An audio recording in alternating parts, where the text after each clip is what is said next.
시면서요 하나 미소와 함께 이렇게 인사하도록 하겠습니다. 함께해서 감사합니다 라고 인사해 주시기 바랍니다. 네, 함께해서 감사합니다.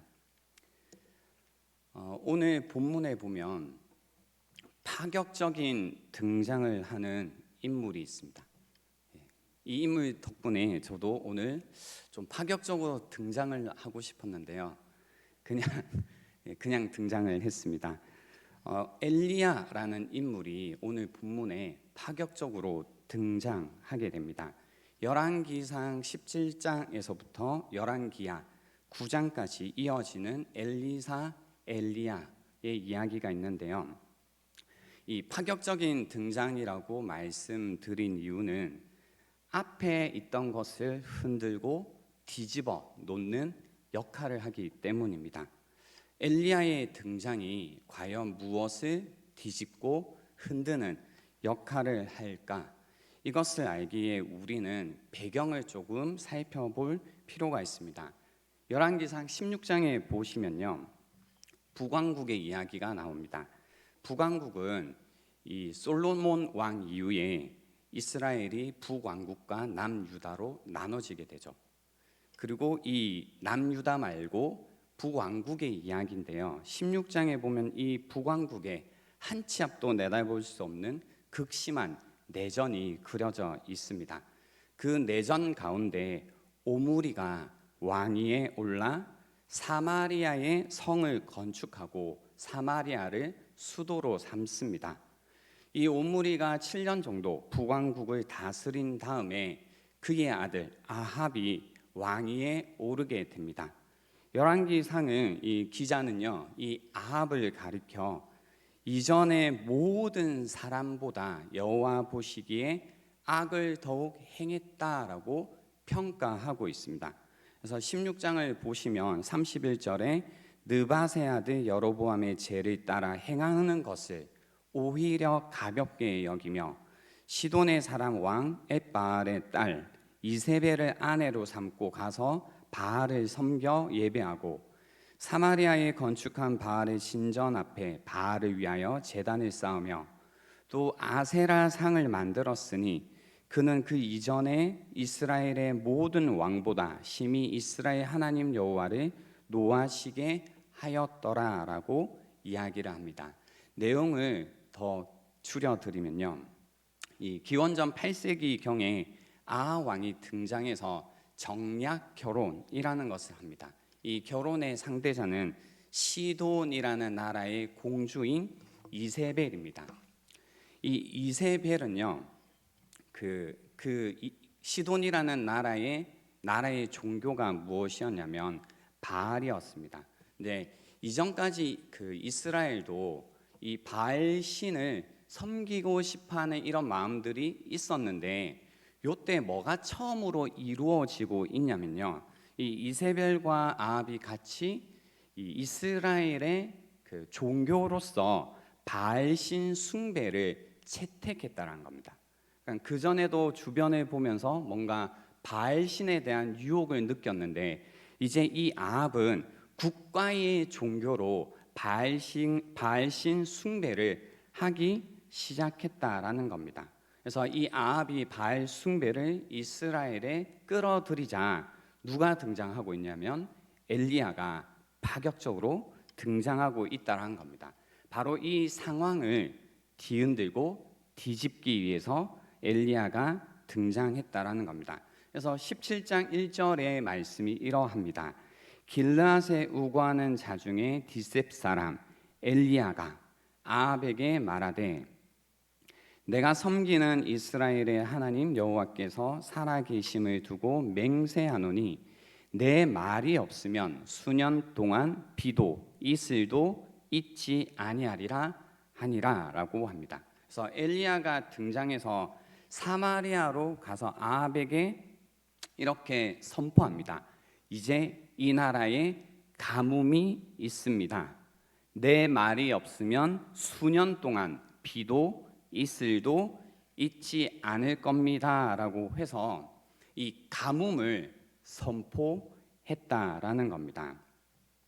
왜 하필 가뭄이었을까요? 다른 것도 많았을 텐데 왜 하필 가뭄을 선포했을까라고 할 때요, 이제 이런 배경이 있습니다. 이스라엘 자손들이 출애굽을 한 다음에 광야에서 40년 정도 지냈잖아요. 그때는 이제 유목 민족으로서 이렇게 방랑했습니다. 이렇게. 그래서 무언가 농사를 짓는 것도 아니고 그냥 하나님께서 공급해 주시는 것으로 살았습니다. 그래서 불기둥 따라다니고 뭐 구름 기둥 따라다니고 만나 먹고 이제 메추라기 먹고 하면서 다녔던 겁니다. 그러다가 약속의 땅인 가나안 땅에 들어왔습니다. 가나안 땅에 들어오니까 더 이상 만나가 있었나요? 없었나요? 없었죠. 그때 이제 주위를 둘러보니까 사람들이 어떻게 먹고 사는가 보니 농사를 짓고 먹고 사는 겁니다. 근데 이 농사를 짓고 사는 사람들을 보니까 어떻게 하냐면 이 바알신을 섬기는 거예요. 바알신을 섬기면서 농사를 짓고 살아가는 겁니다.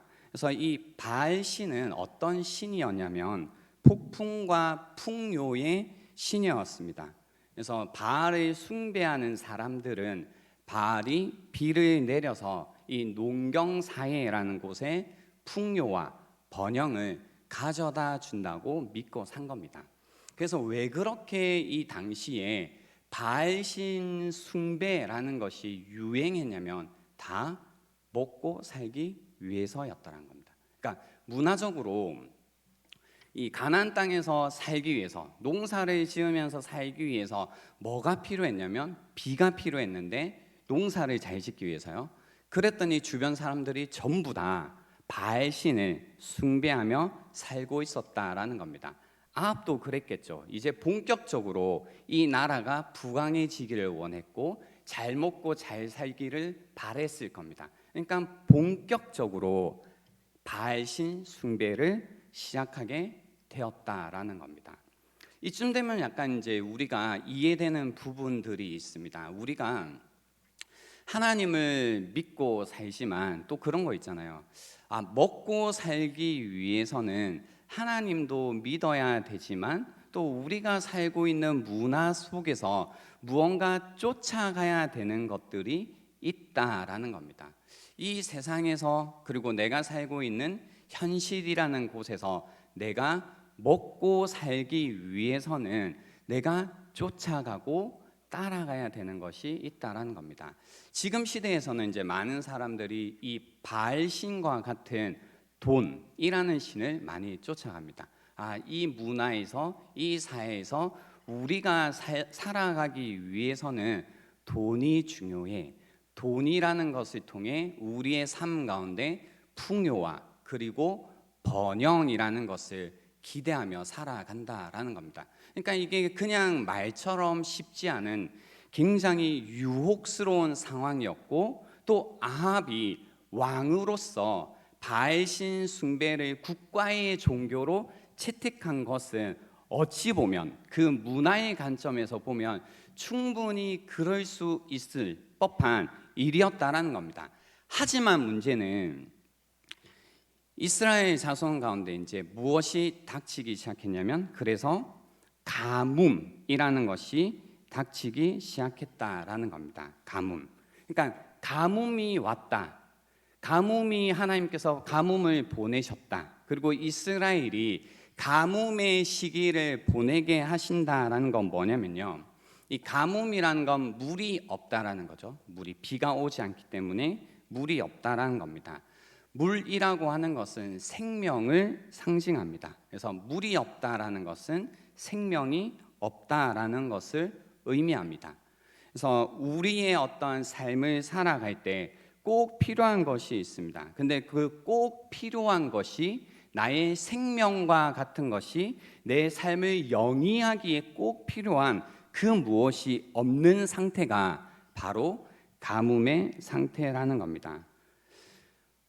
때로는 하나님께서요, 하나님을 믿는 사람들에게 이 가뭄의 시간을 지내게 하십니다. 우리의 삶 가운데 가뭄을 보내실 때가 있습니다. 왜 가뭄을 보내시냐면요, 여러분의 삶이, 그리고 여러분의 생명이라는 것이 누구에게 달려 있는지를 알려주시기 위해서 때로는 가뭄의 시기라는 것을 우리에게 보내십니다. 그 가뭄의 시기를 통해서 우리의 생명이, 우리의 삶이 하나님께 달려 있다라는 것을 알려주신다라는 겁니다. 그래서 바알신이 물을 주고 생명을 주는 것이 아니라 오직 하나님만이 우리에게 물을 주시고 우리에게 생명을 주신다라는 것을 가뭄의 시기를 통해서 우리가 깨달아야 된다는 겁니다. 혹시 여러분 가운데 이 가뭄의 시기를 보내고 계신 분들이 있을 겁니다. 무언가 나에게 꼭 필요한 것이 있는데 그 필요한 것이 없어서 계속 나의 삶이 메말라가고 힘들고 지치고 괴로운 분들이 계실 겁니다. 그때 필요한 것이 무엇이냐면 이 가뭄의 시기를 통해서 진정 우리에게 생명이 무엇인가를 깨달아야 됩니다. 하지만 이것을 깨닫지 못하면요, 사람들은 분노하기 시작합니다. 아니, 어떻게 내 삶 가운데 이런 일이 있을 수 있느냐? 어떻게 이러한 가뭄의 시기를 내가 보내야 되느냐? 내가 무엇을 잘못했기에 내가 이런 일을 겪어야 되느냐라는 어떤 분노가 우리 안에 일어나게 됩니다. 엘리야의 이러한 예언 혹은 선포로 인해서 바알을 섬기던 아합 왕과 이세벨은 엄청나게 분노하게 되었던 것 같습니다. 그래서요, 하나님께서 이 엘리야를 다른 곳으로 숨겨 주십니다. 2절에 보시면 여호와의 말씀이 엘리야에게 임하여 이르시되 너는 여기서 떠나 동쪽으로 가서 요단 앞 그릿 시냇가에 숨으라고 하십니다. 이렇게 숨고라고 해서 어떤 위협으로부터 숨으라는 메시지를 지금 주고 계십니다. 그리고 숨은 다음에 무엇을 하냐면 그 시냇물을 마시고 또 무언가를 먹이시겠다, 책임져 주시겠다라는 이야기를 하십니다. 제가 여기에서 좀 재밌는 장면을 발견했는데요. 1절에 보시면, 혹시 성경이 있으시면 같이 봐주세요. 1절에 보시면 이렇게 가뭄을 선포하잖아요. 그래서 그 가뭄을 선포할 때 내 말이 없으면, 그러니까 주님의 말씀이 없으면 수년 동안 비도 있을도 있지 아니하리라라고 해서 주님의 말씀이 있기 전까지는 가뭄의 시기다라고 이렇게 선포가 된 겁니다. 그리고 나서 2절에 보면 주님의 말씀이 임해요. 누구에게 임하냐면 엘리야에게 임합니다. 그래서 이 말씀 속에서 가뭄의 시기 속에서도 물을 찾는 방법이 있다라는 것을 알게 되었습니다. 그래서 2절에 보시면 여호와의 말씀이 엘리야에게 임합니다. 말씀이 임하죠. 그리고 그 말씀은 뭐라고 하냐면 여기서 떠나 동쪽으로 가서 요단 앞 그릿 시냇가에 숨고 그 시냇물을 마시라라고 합니다. 그랬더니 5절에 보면 엘리야가 여호와의 말씀과 같이 합니다. 그래서 이 말씀을 듣고 이 말씀과 같이 했을 때, 그죠? 물을 마시고 음식을 먹는 이 가뭄 가운데서도 하나님께서 물을 공급하시는 경험을 엘리야가 하게 됩니다. 근데 이 엘리야가 숨었던 장소, 하나님께서 보내셨던 장소가 조금 의미심장합니다. 이름이 요단 앞 그릿 시냇가죠. 그래서 제가 요 그릿 시냇가가 좀 궁금한 거죠. 그래서 이 그릿 시냇가를 살펴보니까 이 그릿이라고 하면 어떤 의미가 있냐면요, 지명 이름이긴 한데요, 그릿이라고 하면 커팅이라는 의미가 있습니다. 그래서 단절되다라는 의미가 이 안에 있더라고요. 그러니까 주님의 말씀을 듣고 가뭄 가운데서 인도함을 받아 간 곳이 어디였냐면 단절의 장소였다라는 겁니다. 단절의 장소. 하지만 그 단절의 장소에서 오직 주님만이 엘리야를 마시게 하고 먹이셨다라는 이 사실을 우리가 기억할 필요가 있습니다. 그릿 시냇가에서 주님께서 먹이시고 입히셨다라는 겁니다. 그리고 이제 말씀하신 것처럼 5절에 보시면요, 그가 여호와의 말씀과 같이 하여 곧 가서 요단 앞 그릿 시냇가에 머물매 6절 까마귀들이 아침에도 떡과 고기를 저녁에도 떡과 고기를 가져왔고 그가 시냇물을 마셨다라고 이야기를 전하고 있습니다. 그죠? 되게 신기합니다. 그죠? 까마귀를 통해서 먹이시고 그리고 시냇물을 마시게 하십니다. 근데 7절에 보면요, 이런 거죠. 이제 우리의 상상력이라고 해야 되나요? 신앙에 있어서 우리의 신앙적인 상상력은 딱 여기에 잘 머물러요. 아, 그래.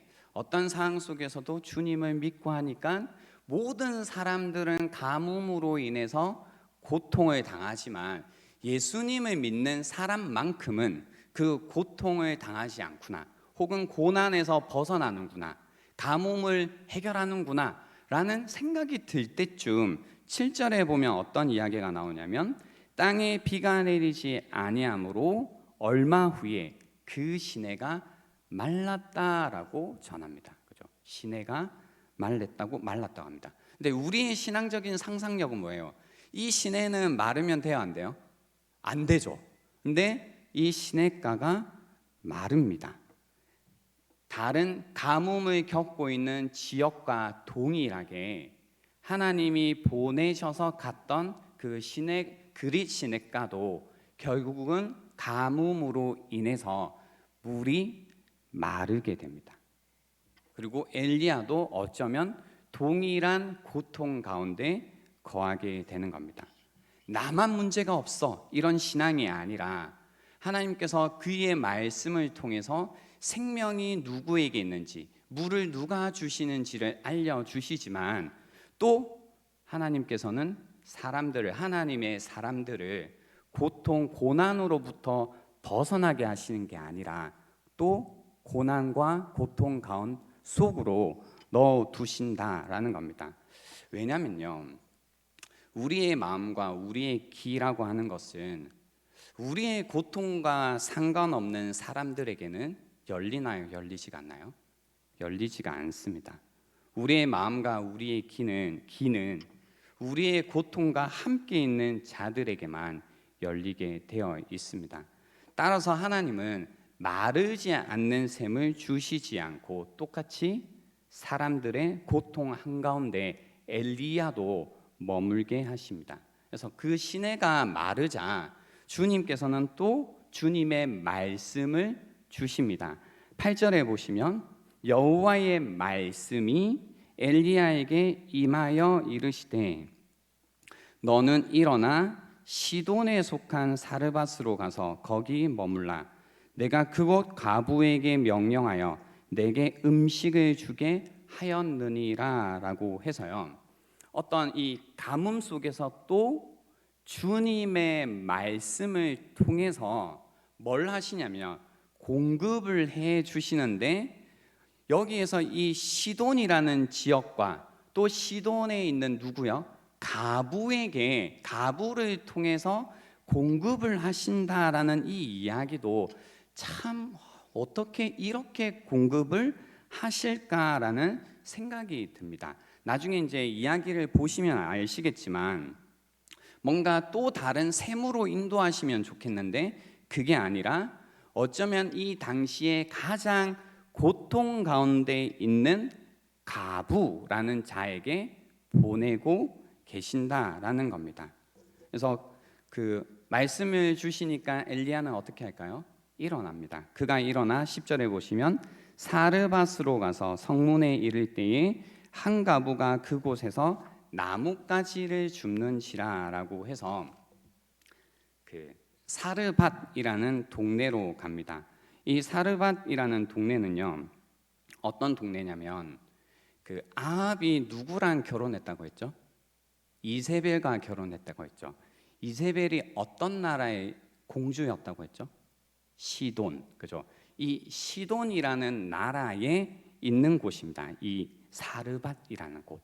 그러니까 하나님께서 엘리야를 보내시고 이 엘리야를 먹이고 마시게 할 때 우리 생각으로는 이스라엘의 뭔가 신실한 자들에게 보내실 것 같은데 그렇게 하지 않으시고 오히려 이방으로 보내고 계시고 또 이방 중에서도 가장 연약한 가부에게 보내고 계세요. 그죠? 이 가부에게 보내고 계신다라는 겁니다. 그래서 이 시돈에 있는 사르밧이라는 동네로 보내셨다라는 것부터 우리가 이게 왜 하나님께서 굳이 사르밧으로 보내셨을까? 쉽게 말해서 왜 시돈으로 보내셨을까를 우리가 생각해 볼 필요가 있습니다. 시돈이라고 할 때 지금 문제가 되고 있는 이 엘리야가 파격적으로 등장하게 된 원인이 그곳에 있습니다. 바알신을 숭배하는 나라죠. 그러니까 굉장히 열심히 바알을 숭배하는 곳입니다. 바알을 숭배하기 때문에 우리가 정말로 기대하기로는 뭐예요? 바알을 그렇게 열심히 숭배하면 시돈이라는 나라는 번영되어져 있겠구나, 풍요롭겠구나가 기대가 돼야 되잖아요. 그죠? 그렇지 않나요? 그리고 그러면 우리도 저 시돈처럼 이스라엘도 풍요롭고 번영이 되면 좋겠다라고 생각할 수 있잖아요. 근데 지금 시돈에 있는 이 사르밧이라는 동네에 가보니 뭐예요? 사람들이 먹고 살기도 힘든 거예요. 바알을 숭배하고 있는 이 시돈이라는 그 중심부에 가보니 실제로는 가난하고 힘없고 풍요롭기는커녕 더 힘들게 사람들이 살고 있다는 겁니다. 바알신과 같은 우상의 문제는 뭐냐면요, 약속한 것을 주지 않는다라는 겁니다. 우리가 우상 숭배를 경계하고 우리가 우상 숭배를 배척하는 이유 중에 중요한 이유 중에 하나는 뭐냐면요, 우상은 우리에게 절대로 약속한 것을 주지 않는다라는 겁니다. 번영도 풍요도 주지 않는다라는 것을 엘리야의 눈을 통해서 하나님께서 확인시켜주고 계시다라는 겁니다. 확인시켜주고 계시다라는 겁니다.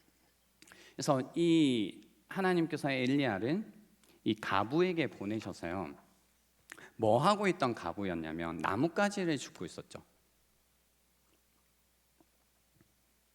아주 극적으로 이제 이게 표현되고 있는 거예요. 처음에 그 시돈이라는 나라에 딱 갔는데 만나게 된 사람이 가부고, 이 가부가 무엇을 하고 있었냐면 나뭇가지를 이렇게 줍고 있는 거예요. 나뭇가지를.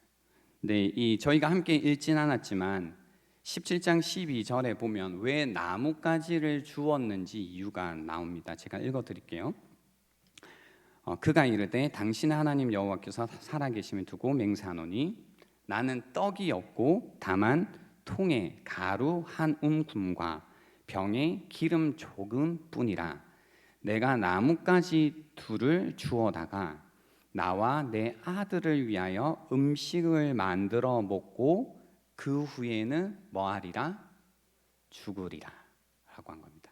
그러니까 나뭇가지를 줍고 있었던 이유가 뭐냐면 하도 먹고 살기가 힘들어서 삶이 너무 비참해서 이제 마지막으로 이 나뭇가지를 주워다가 밥을 해먹고 죽으려고 했던 겁니다. 그 자를 하나님께서는 엘리야가 만나기 원하셨다라는 겁니다. 그죠?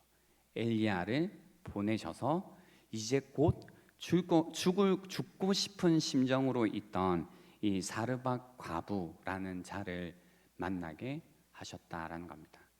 주님의 말씀에 의해서 나아갔던 엘리야를 통해서 어떤 일이 있냐면요, 14절에 보시면 이제 뭔가 나에게 떡을 만들어 달라, 나에게 달라고 했는데 이스라엘 하나님 여호와의 또 보세요, 말씀이 나 여호와가 비를 지면에 내리는 날까지 그 통의 가루가 떨어지지 아니하고 그 병의 기름이 떨어지지 아니하리라 하셨느니라라고 전합니다.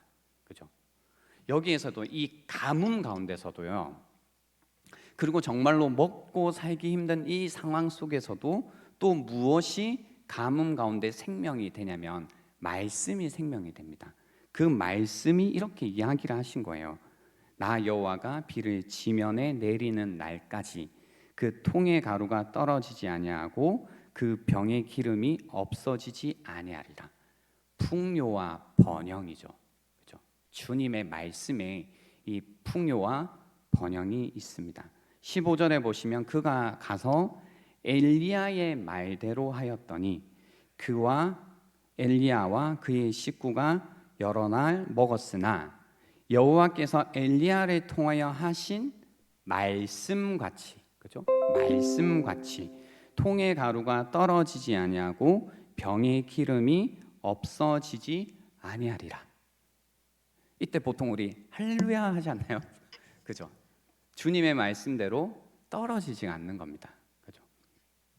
근데 어떻게 보면 이 가부의 피로가 이제 채워지고 있는 거죠. 가부의 피로가 채워지고 뭔가 떨어지지 않는 이제 음식이 이제 준비되어 있는 겁니다. 하나님께서 이렇게 주셨는데 문제는 이제 여러분 아시겠지만 뭔가 비극적인 삶을 사는 사람들은 계속 또 뭐가 찾아와요? 어떤 문제가 해결이 돼도 또 비극의 그늘이 또 찾아오죠. 그죠? 뭔가 하나의 문제가 이제 좀 해결됐다 싶으면 또 뭐예요? 또 다른 문제가 찾아옵니다. 또 다른 비극이 찾아옵니다.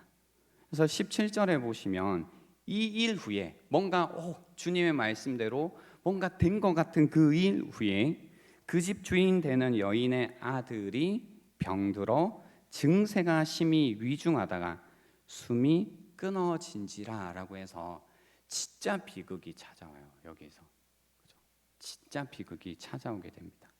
그러자 18절에 여인이 엘리야에게 말합니다. 하나님의 사람이여 당신이 나와 더불어 무슨 상관이 있기로 내 죄를 생각나게 하고 또 내 아들을 죽게 하려고 내게 오셨나이까? 라고 원망을 합니다. 그죠? 원망을 합니다. 여기에서 그 가부의 어떤 이 외침이라고 해야 될까요? 이 원망이라고 해야 될까요? 이 말이 때로는 우리가 신앙생활을 할 때 그럴 때 있잖아요. 왜 하나님 나에게 이런 일을 나에게 닥치게 하십니까?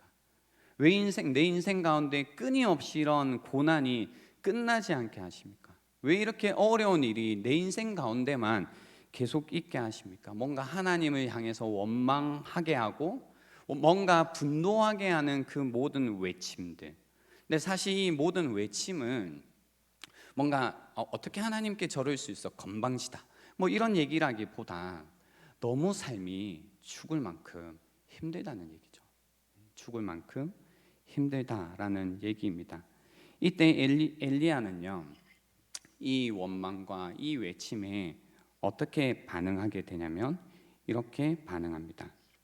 20절에 보시면 이제 그 여인의 품에서 안고 올라갑니다. 다락에 올라가서 여호와께 부르짖어 이르되 내 하나님 여호와여 주께서 또 내가 우거하는 집 가부에게 재앙을 내리사 그 아들이 죽게 하셨나이까 하고 그 아이 위에 몸을 3번 펴서 엎드리고 여호와께 부르짖어 이르되 내 하나님 여호와여 원하건대 이 아이의 혼으로 그의 몸에 돌아오게 하옵소서라고 해서 그 굉장히 특이한 동작을 여기에서 엘리야가 합니다. 그러니까 그 죽은 아이의 몸 위에 자기의 몸을 눕히죠. 그래서 이 장면을 좀 더 자세히 묘사하면 죽은 아이의 얼굴 위에 엘리야의 얼굴을 대고 죽은 아이의 팔에 자기의 팔에 똑같이 대고 몸을 완전히 겹치고 있는 장면입니다. 완전히 겹치고 있습니다. 그래서 제가 이게 무슨 동작이지 싶어서 주석을 찾아보니까 이렇게 설명을 했더라고요. 이것은 고대의 간습이었을 것으로 보인다. 간습이라는 것으로 보인다. 이 간습을 통해서 누군가에게 자기의 생명을 다해서 그 사람이 살기를 바라는 마음으로 이러한 행동을 했다라고 주석가가 전하더라고요.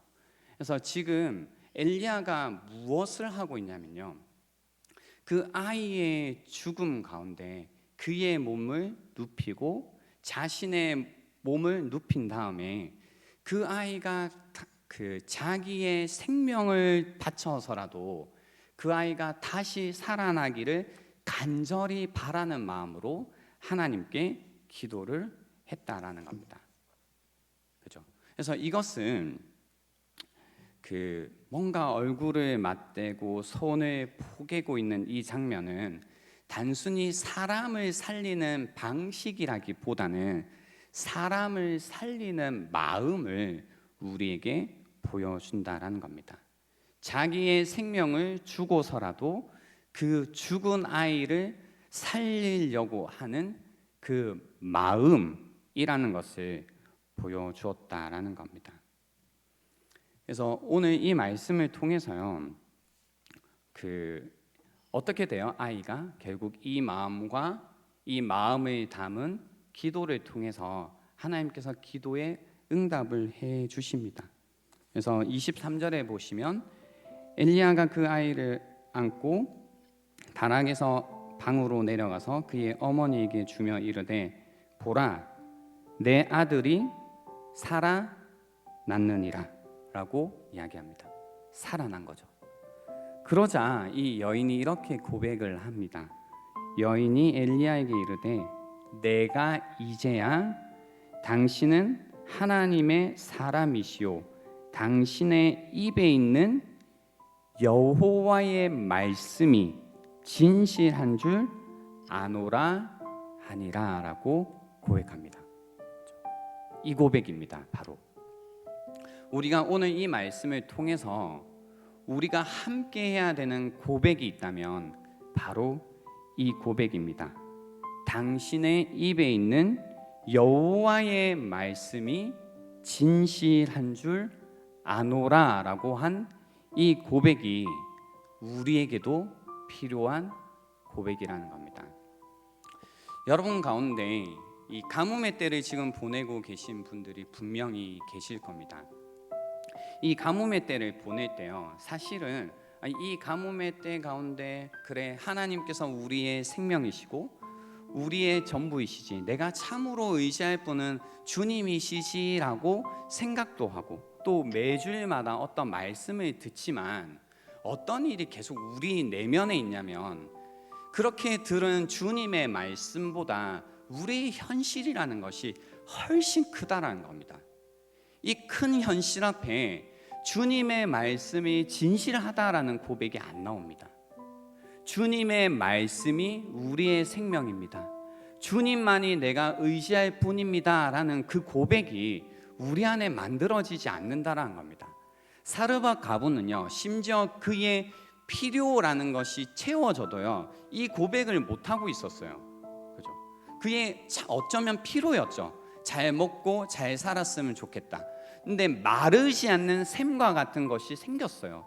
이제 계속해서 어떤 의미에서 무한정으로 공급되는 것이 있었지만 그런 필요가 채워져서는 이 고백이 만들어지는 게 아니라 어떨 때 이 가부 가운데 주님의 말씀이 진실하다라는 고백이 만들어졌냐면 바로 사람을 살리려고 하는 그 마음을 통해서 여호와의 말씀이 진실하다라는 것을 알게 되었다라는 겁니다. 주님은 지금도요 동일한 방식으로 우리에게 주님의 말씀이 진실하다라는 것을 우리에게 알려주고 계십니다. 2000년 전에요 예수 그리스도께서 우리의 고통 가운데 찾아오셨습니다. 엘리야가 이 사르밧 가부의 고통 가운데 나아갔던 것처럼 하나님께서는 그냥 하늘 보좌에 앉아 계시지 않고 우리의 고통 가운데 찾아오셨습니다. 그리고 우리의 필요를 채워주실 뿐만이 아니라 죽어가는 우리를 위해 우리를 살리고자 하시는 그 마음 때문에 자기의 생명을 주고서라도 우리를 살리시기 위해서 십자가에서 죽으셨다는 겁니다. 그의 죽으심을 통해서 우리는 살아남을 경험했습니다. 우리가 살아났다는 것 가운데 우리가 기억해야 될 것은 무엇이냐면 그의 생명을 주시기까지 사랑하신 그 마음이 우리 안에 있어야 된다는 겁니다. 여러분 가운데 우리를 살리고자 하시려는 그 하나님 아버지의 마음이 지금도 흐르고 있다면 어떤 고백을 하게 되냐면요, 우리 눈앞에 보이는 그 현실들이 그렇게 커 보이고 무서워 보일지라도, 아니, 이 현실보다 주님의 말씀이 진실하다라는 이 고백을 하게 될 거라는 겁니다.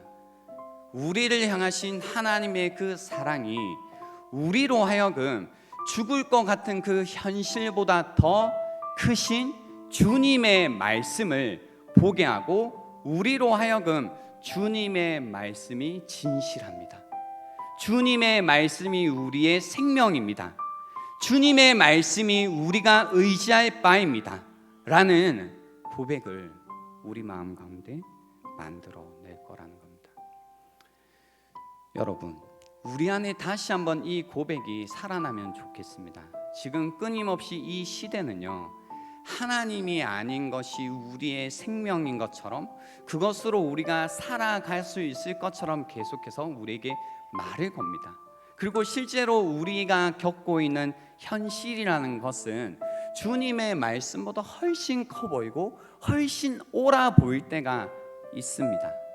그렇지만 우리를 위해서 죽으신 그 십자가의 사랑으로 인해서 여러분의 고통 가운데 여러분의 삶에 포개고 계시는 그리스도 예수의 그 사랑으로 인해서 우리를 살리기 원하시는 그 하나님 아버지의 마음을 통해서 다시 한번 여러분 가운데 주님의 말씀이 진실하다라는 것을 깨달으시는 오늘 이 시간이 될 수 있으면 좋겠습니다. 그리고 그 깨달음 가운데 다시 한번 그 주님의 말씀만이 여러분을 생명으로 인도하시는 오늘 이 시간이 되기를 주님의 이름으로 축복합니다. 이 시간 우리 함께 찬양하고 기도하는 시간을 가졌으면 좋겠습니다.